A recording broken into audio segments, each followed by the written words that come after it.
Bom dia, boa tarde, boa noite, povo! E aí? Vamos falar agora sobre aminoácidos, assunto que tem que estar muito bem esclarecido na cabecinha de vocês, porque essa semana a gente vai falar sobre proteínas, e não tem como falar de proteínas se a gente não souber tudo sobre aminoácidos. Então, bora assistir o vídeo, procurar no YouTube outros, não se contentar apenas com o meu, sempre buscar, matéria, conteúdo fora das nossas aulas, porque em novembro o Enem tá aí e a gente tem que arrasar. Bem, meu povo e minha pova, aminoácidos nada mais são do que compostos orgânicos. Lembrando que a gente estudou, na aula passada, a água, que é um composto inorgânico, e os sais minerais, que também são compostos inorgânicos. Então agora nós estamos numa nova etapa dos nossos estudos. Estamos estudando e adentrando o mundo fantástico dos compostos orgânicos. Então, a característica principal do aminoácido é que a gente vai ter a presença de um carbono alfa. E nesse carbono alfa vamos ter ligado um átomo de hidrogênio, um grupo amino e um grupo carboxila. Isso aqui é a estrutura geral do aminoácido. Todos os aminoácidos vão ter isso em comum. O que vai mudar de um aminoácido para o outro é a cadeia lateral, também chamada de radical, que é essa região aqui. E uma característica importante nos aminoácidos é que eles são moléculas que se comportam como anfóteros. O que são moléculas anfóteras? São aquelas que podem reagir tanto como uma base quanto um ácido. Isso vai ser muito importante mais na frente quando a gente estiver estudando proteína. Então, os aminoácidos, eles são fundamentais na construção do nosso corpo e na manutenção do mesmo.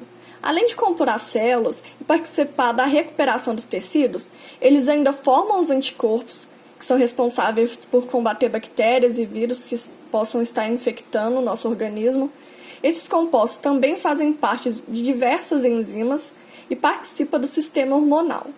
E eles também são responsáveis pela composição de diversas estruturas nos organismos.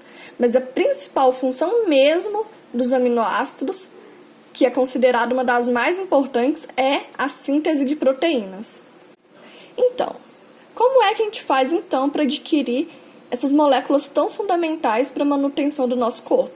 Bom, os animais eles conseguem sintetizar apenas alguns tipos de aminoácidos, sendo que os outros devem ser obtidos por meio da alimentação. E como a gente viu, proteínas elas são formadas por aminoácidos, então as proteínas são uma ótima fonte de aminoácidos para o organismo.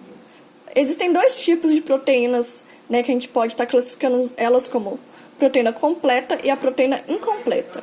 A proteína completa ela vai fornecer todos os aminoácidos que a gente tem necessidade e em boa quantidade.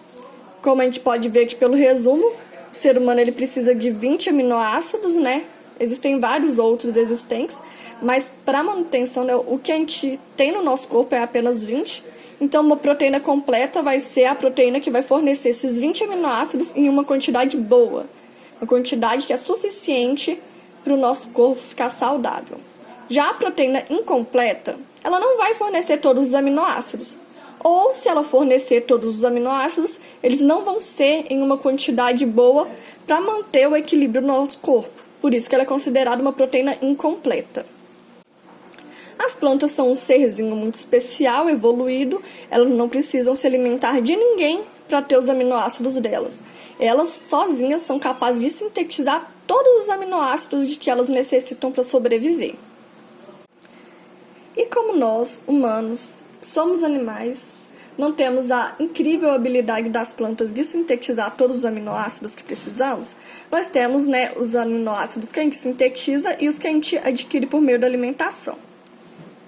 Os aminoácidos que a gente consegue sintetizar, eles são chamados de aminoácidos naturais. Naturais, aqueles que o organismo consegue sintetizar. Já os aminoácidos que a gente precisa obter por meio da alimentação são os essenciais. Esse aqui a gente não consegue produzir, não.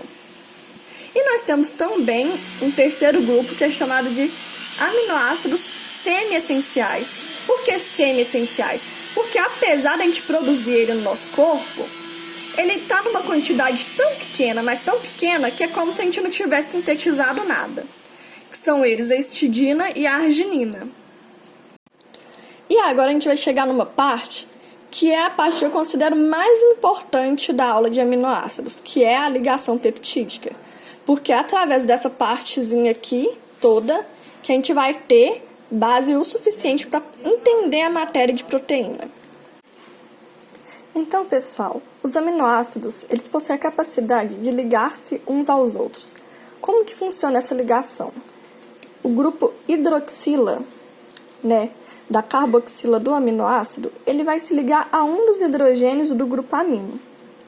E dependendo da quantidade de aminoácidos que estiverem ligados, a gente vai ter aqui a formação de um dipeptídeo, tripeptídeo, tetrapeptídeo e por aí vai, dependendo da quantidade de aminoácido. Dipeptídeo vai ser formado por 2 aminoácidos, o tripeptídeo vai ser formado por 3 e assim por diante.